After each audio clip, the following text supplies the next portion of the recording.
Today we'll test out which plane type and MIO create the best fighters, so you always know what to research. For this I did a multitude of tests, which you can all see on the screen right now. And to keep it short, the Supersonic check will always be winning, even with a bad MIO. It just outperforms the Mothership in every single case. The Mothership itself is coming in second, even with all of the tech upgrades that you can get, as well as the upgrades that you can assign and an MIO. The Mothership just doesn't perform as well as the Supersonic jet. Realistically, you only need the weapon and the engine upgrade. The reliability upgrade only increases reliability, which for planes does not matter, but it also doesn't increase the cost, so you might as well do it. And I guess you could also increase the range, but it doesn't really change what we test for. But of course, if you are not interested in winning the air war, the Mothership itself does have the very big benefit of having a ton of range. In this instance, the Mothership is winning the air war, but in terms of IC, they are losing, and we can also see this. Eventually, they will just run out of planes, whereas the French will keep on producing planes. The French are also dropping, but they are dropping far slower than the Motherships are. And the French have a very bad MIO for the fighters. But the big benefit of the Mothership is, of course, the range, and that they only cost 10 per wing. So, you know, if you only have 200 slots in one of your air bases, then 200 Motherships will just be much better than 200 fighters. And one thing that is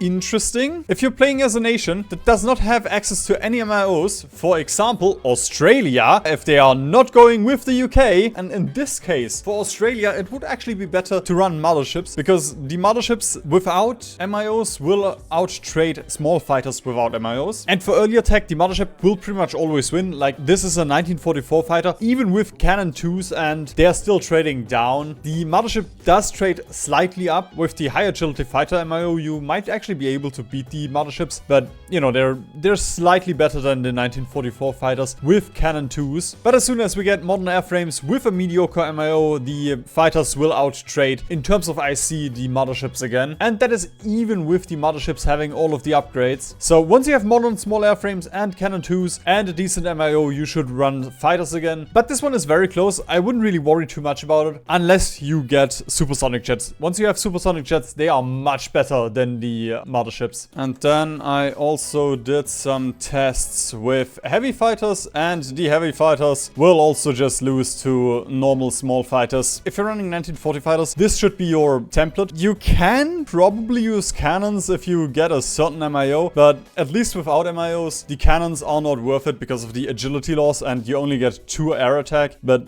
again, I assume with some of these MIOs, it is probably worth it. I didn't test this, but probably for the range focus, it might be worth it because you get a lot more air attack and no agility. Legitimately, the range focus one is one of the worst MOs, so it doesn't really matter to me. Once again, these are all the important stats. Air attack, air defense are very important. Agility is very important. Reliability might as well not exist. Production output and efficiency cap are very important. The 5% that each of these get is from the MIO policy, so technically you can also just remove 5% from efficiency cap and gain because everybody gets access to those. But it's still, you know, important if you want to compare it against the, for example, Mothership MIOs. Of course, I excluded naval attack, ground attack because this is for the fighters. And as for the ranking, we have the high agility fighters as the best one, the multi-role fighters, light aircraft, range focus, and then light long range. The big benefit of the high agility fighter is, I mean, it does get a lot of stats. Air defense and agility is very high. It does get 10% air attack, but also 10% efficiency cap, and that... oh my god,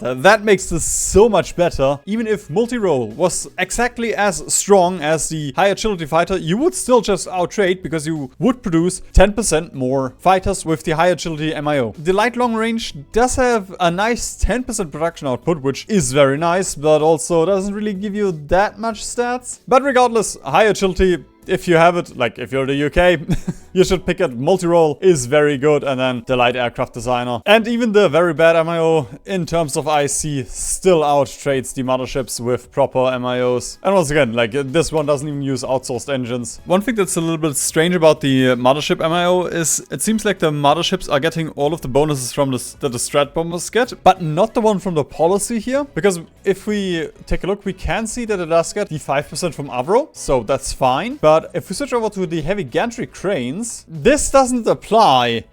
It doesn't give you the 10%. Like, this seems like a little bit of an oversight because it does give you all of these Strat bomber buffs that you would get, but for some reason, it doesn't apply the production efficiency cap from heavy gantry cranes. So if they ever fix that, I guess Motherships might be able to overtake a couple of the bad MIOs, because it is close. If you have anything below the light aircraft designer, I would probably think about getting Motherships, just because, you know, Motherships have the range. They're not going to be as good as the light aircraft designer, but with these it is very close, and once again, like, the range is very nice. And of course, the Mothership aircraft only requires you to get the Mothership, whereas the Supersonic jet requires you to get the Supersonic jet, the jet engines, and then the axial jet engines. And if you want to know which air doctrine is the best one for your fighters, why don't you watch this video?